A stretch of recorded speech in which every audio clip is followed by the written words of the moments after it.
Hello viewers, welcome to Seram kitchen. Seram கிச்சனில் இப்போ நம்ம பார்க்க போகிறது வந்து சக்கரவள்ளி கிழங்கு கட்லெட் தான் பார்க்க போகிறோம். அதுக்கு சக்கரவள்ளி கிழங்கு வாங்கி நல்லா கழுவிட்டு அதை வேவிச்சு எடுத்துக்கலாம். அதை அப்போனா தோல் உரிச்சிக்கலாம்.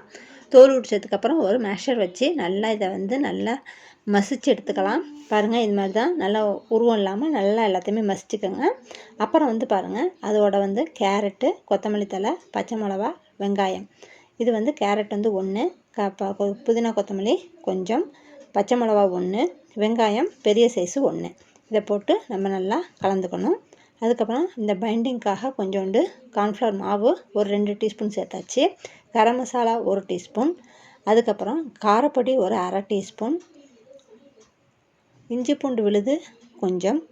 அதுக்கப்புறம் பார்த்திங்கன்னா உப்பு சிறிதளவு, கஸ்தூரி மெத்தி கொஞ்சம், சாட் மசாலா கொஞ்சம் போட்டு இதை நல்லா நம்ம இப்படி பிசைஞ்சு எடுத்துக்கணும். இது மாதிரி நல்லா எல்லாம் வந்து ஒன்றோட ஒன்று சேர்கிற மாதிரி நம்ம நல்லா கை வச்சு நல்லா பிசைஞ்சு எடுத்துக்கலாம். அதுக்கப்புறம் பாருங்கள், நம்மளுக்கு தேவையான அளவு எடுத்து அதை வந்து ரவுண்டாக்கி அதை கட்லெட்டு சைஸுக்கு நம்ம அதை வந்து உருட்டி எடுத்து வச்சுக்கலாம். பாருங்கள், இப்படி தான் தட்டணும். தட்டிட்டு சைடில் எதுவும் வெடிப்பு இல்லாமல் அதை வந்து நல்லா நம்ம இது மாதிரி பைண்ட் பண்ணிக்கலாம். பாருங்கள், இதே மாதிரி தான் இது மாதிரி நம்ம எல்லா மாவையுமே ரெடி பண்ணி எடுத்துக்கலாம். அதுக்கப்புறம் பாருங்கள், அதில் வந்து இப்போ கடாய் வச்சு ஒரு 2 டீஸ்பூன் எண்ணெய் போட்டாச்சு. அதுக்கப்புறம் இந்த கார்ன்ஃப்ளவர் மாவு கொஞ்சம் தண்ணி விட்டு கரைச்சி அதையும், இந்த பிரெட் கிராம்ஸ் இருக்குது பார்த்திங்களா, அதை வந்து பொடி பண்ணி வச்சுருக்கேன். அதையும் எடுத்து நம்ம ஒன்றோட ஒன்று டிப் பண்ணி இது மாதிரி நம்ம ஆயிலில் போட்டுற வேண்டியதான். ஆயில் ரொம்ப தேவைப்படாது, கொஞ்சம் போட்டால் போதும்.